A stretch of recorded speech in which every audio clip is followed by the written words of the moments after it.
Gue pembukaan aja. Oke. Assalamualaikum warahmatullahi wabarakatuh. Selamat malam semua. Ini saya Farisi dari kelompok 10 ingin menjelaskan cultural study teori komunikasi. Di kelompok ini ada saya sendiri, Muhammad Farisi dan Naya Kagata. Oke, langsung dijelaskan yang pertama sama Naya Kagata.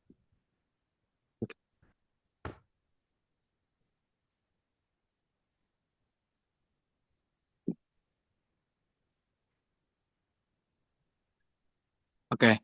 Stuart McFill Hall adalah salah satu tokoh terpenting dalam bidang cultural studies. Ia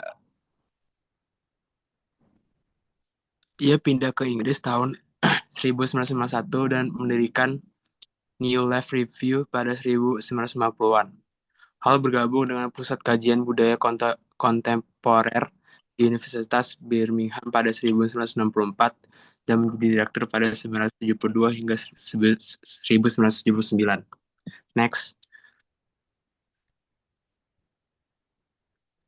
Stuart Hall merupakan sosok yang berpengaruh dalam bidang studi budaya karena keterlibatannya dalam gerakan budaya memadukan pandangan kritis dan politik. Pengalamannya sebagai seorang imigran dan bagian dari kelompok minoritas mendorongnya untuk memahami peran penting budaya khususnya media massa dalam membentuk cara pandang masyarakat dan pola interaksi sosial. Hal ini juga menekankan bahwa representasi budaya yang muncul dalam media dan cerita populer berpotensi menciptakan stereotip dan mengaruhi cara seorang memandang dirinya sendiri maupun orang lain. Next.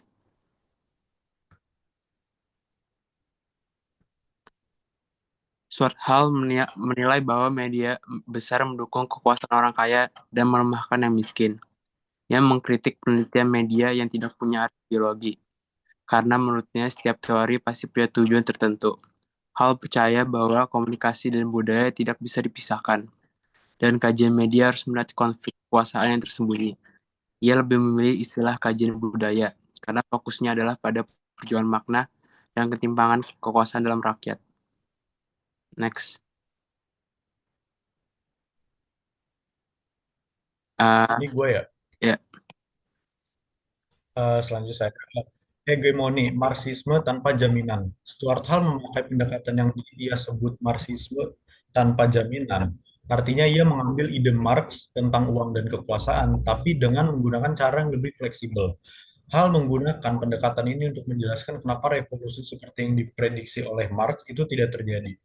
Menurutnya media dan budaya cenderung menjaga keadaan keadaan yang ada, bukan menciptakan perubahan besar. Media menyebarkan ide-ide yang udah umum, bukan yang menentang, sehingga orang-orang jadi lebih mudah menerima apa yang disajikan daripada berpikir kritis atau melawan. Jadi gampangnya media tuh kayak memberi membuat pesan ke media massa itu mengenai opini-opini yang emang biasa atau umum lah gampangnya, bukan sesuatu hal yang melawan terhadap eh, atau unpopular opinion gitu, karena gampangnya orang-orang tuh lebih menerima apa yang lebih gampang diterima gitu sama suatu hal yang umum. Terus ada konsep encoding dan decoding. Encoding adalah proses saat membuat media menyusun pesan berdasarkan saat itu. Sementara decoding adalah cara penonton memahami atau menafsirkan pesan tersebut. Jadi gampang encoding itu kayak bagaimana media membuat pesan yang bakal dikirim ke khalayak luas. Terus kalau decoding itu khalayak luas itu gimana cara menanggapinya atau memahami pesan yang udah dibuat oleh media tersebut. Nah, tidak semua orang menafsirkan pesan dengan cara yang sama karena pemahaman tergantung pada pengetahuan dan pengalaman masing-masing. Jadi, walaupun encoding dari medianya itu sama gitu, pesannya sama sama semua, tapi decoding orang-orang tuh memahaminya pasti dengan cara pandang yang berbeda karena eh, pemahaman dan pengetahuan orang-orang tuh beda. Jadi membuat persepsi atau opini-opini yang berbeda juga menangkapnya. Nah, hal juga mengatakan bahwa media sering dianggap menyuarakan kepentingan orang kaya dan berkuasa. Tapi kenyataannya tidak sesederhana itu. Media dan kelompok dominan pun punya perbedaan pandangan. Ia menolak pandangan lama bahwa media hanya menyampaikan pesan dari atas ke bawah.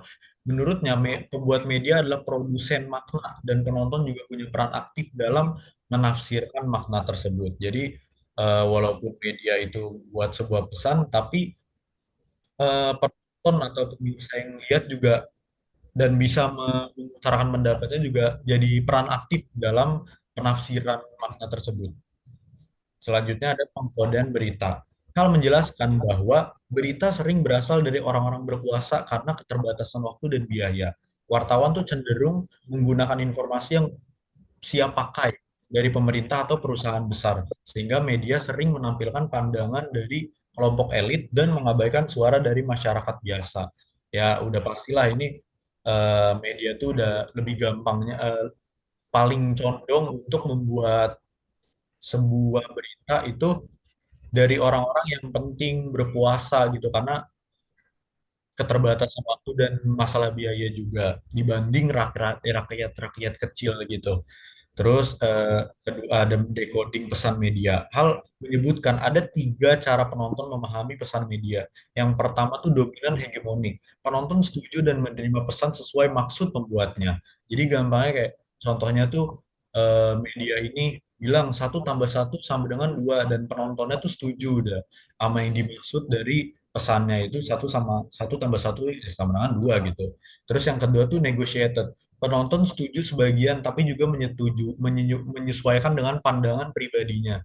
Gampangnya tuh kayak, misalnya tim bola nih, orang-orang kan pada bilang kalau di bola tuh Barca tim miskin, tapi fans Barca tuh pasti eh, menegosiasi pandangan tersebut dengan cara bilang kalau Barca tuh bukan tim miskin, tapi hanya ada masalah finansial yang membuat mereka nggak ngeluarin duit banyak-banyak gitu. Jadi mereka tuh menyesuaikan gitu pandangan pribadinya.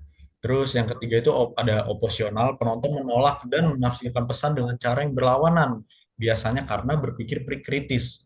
Gampang contohnya mungkin dari yang saya pikirin ya itu tim F1 nih misalnya dengan bahasa gampangnya tuh Red Bull dan Mercedes nih. Orang-orang mungkin ada yang bilang Red Bull tuh lebih baik daripada tim Mercedes. Tapi saya sendiri sebagai fans Mercedes pasti menolak dan saya juga melawan pemikiran tersebut dengan cara berpikir kritis karena ya argumennya tersebut ya bisa dilawan dengan fakta yang ada kalau eh, trofinya Mercedes atau piala Mercedes itu lebih banyak daripada Red Bull. Oke, selanjutnya kritik teori. Reformasi masyarakat. Hal dikenal sebagai tokoh yang terus mengkritik media dan kekuasaan sepanjang hidupnya. Berbeda dengan tokoh lain seperti McLuhan, yang dianggap akhirnya tunduk pada media. Hal tetap konsisten melawan dominasi media dan berusaha menciptakan perubahan sosial melalui pemikirannya. Terus nilai dalam penelitian. Hal menekankan pentingnya kejujuran dalam menyampaikan nilai dan ideologi dalam penelitian. Ia terbuka tentang pandangannya yang dipengaruhi Marxisme. Namun hal ini juga menimbulkan kritik karena bisa saja membuat penelitian terlihat berat sebelah atau ya terlalu ideologis gitulah. Terus pemahaman baru tentang manusia. Nah, ini nih media digital, terutama media sosial telah mengubah cara orang bertindak dan merespons. Sekarang siapapun tuh bisa membentuk opini publik dan gampang menyebar gitu. Disinilah studi budaya membantu memahami perubahan sikap, nilai, dan perilaku masyarakat saat ini. Terus selanjutnya yang terakhir itu pengaruh hal di komunitas akademik. Stuart Hall sangat dihormati, terutama dalam isu ras dan budaya. Di dunia akademik, dianggap sebagai tokoh besar yang telah memberi inspirasi bagi banyak orang. Ungkapan kita berdiri di pundaknya itu menunjukkan betapa besar pengaruhnya di bidang studi budaya. Salah satunya ini ya ini cultural studies karena mempelajari perbedaan budaya dan ya semacamnya. Ini kita ada eh, contoh dari jurnalnya yang kita pilih dari siapa ini? Lupa. India Cultural Studies perlintasan paradigmatik dalam ilmu sosial. Namanya di sini nih Dalam penelitian ini, pendekatan kajian budaya yang kritis dan disipliner. Ia memandang budaya sebagai arena konflik makna dan kekuasaan, bukan sekedar estetika, dan berbasis pada pemikiran Marxis, terutama Gramsci dan Althusser. Pendekatan ini menggunakan teori dan metode dari berbagai disiplin seperti etnografi, analisis teks, dan hermeneutika. Tujuannya adalah memahami serta membongkar dominasi ideologi dalam praktik budaya sehari-hari, sekaligus memberi ruang bagi suara-suara rakyat, suara-suara yang terpinggirkan. Oke, segitu saja presentasi dari kami. Mohon maaf apabila ada yang kurang dan terima kasih. Terima kasih. Oke. Dah.